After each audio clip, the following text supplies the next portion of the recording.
L'union fait la force. Dans la Torah, on sait ça depuis toujours. Mais même le monde le reconnaît. Nous trouvons dans la paracha de cette semaine un message pertinent, puissant, à propos de cette force de l'union.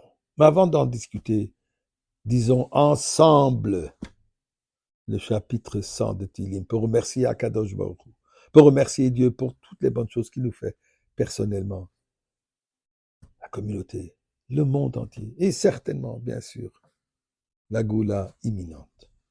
Mizmor le soy d'Ori ou l'Adonai Koloretz, Ibdo es Adonai Bisimcha, Boy le Fano Birnan de Duk Adonai Elinu, Asane Vela Nachdam Chamarisay, Boy Shor Besed Chatzroy Sebesilo Hidele Bachush, Boy, Kitoy va Adonai le Lom Chazdoy Viadoy Vodor Emunosoy, pas seulement des paroles, aussi des actes, la tzedaka, ensemble. Nous donnons, Dieu nous donne. On a parlé déjà plusieurs fois cette semaine du fait que quand Yaakov a quitté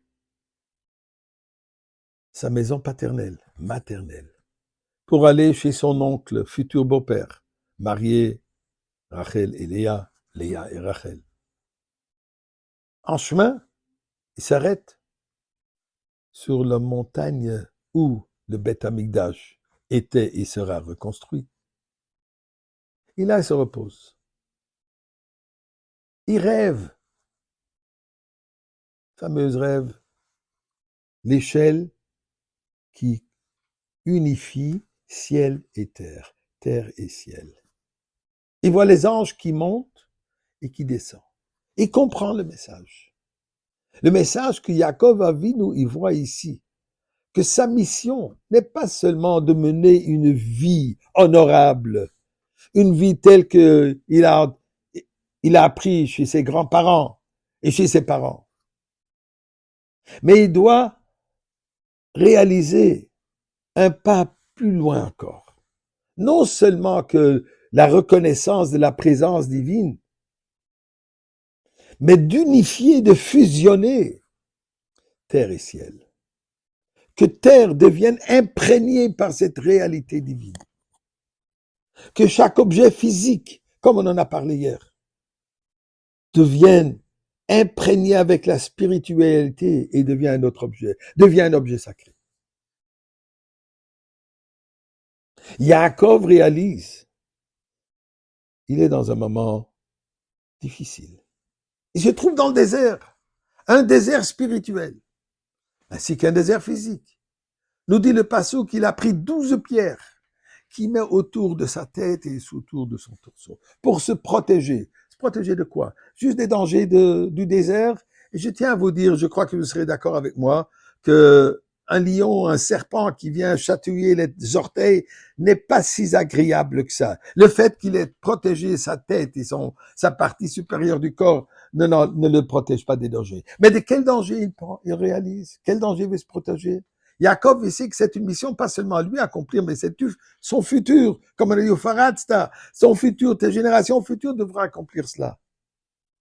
Il sait qu'il doit prendre les 12 pierres qui correspondent aux 12 shvatim, les mettre autour de lui, qu'ils soient avec lui dans cette mission, qu'ils ont la même compréhension, la même sagesse, le même cœur, les mêmes actions, qui s'impliquent aussi dans cette mission-là, il va réussir. Ce n'est pas une mission que juste une génération peut faire. C'est l'accumulation de toutes les générations. Il met ses 12 pierres.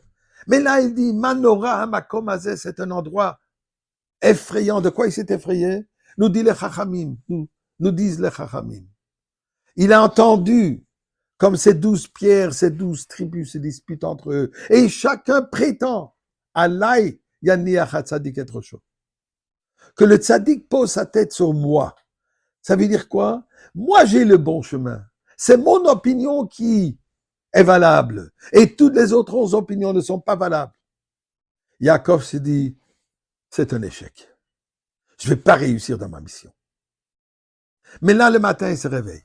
Et le pasuk de nous dire, Vaïkar, je m'excuse, Vaïkar et ha'even asher sam merashotav. Il a pris la pierre. Il y avait 12.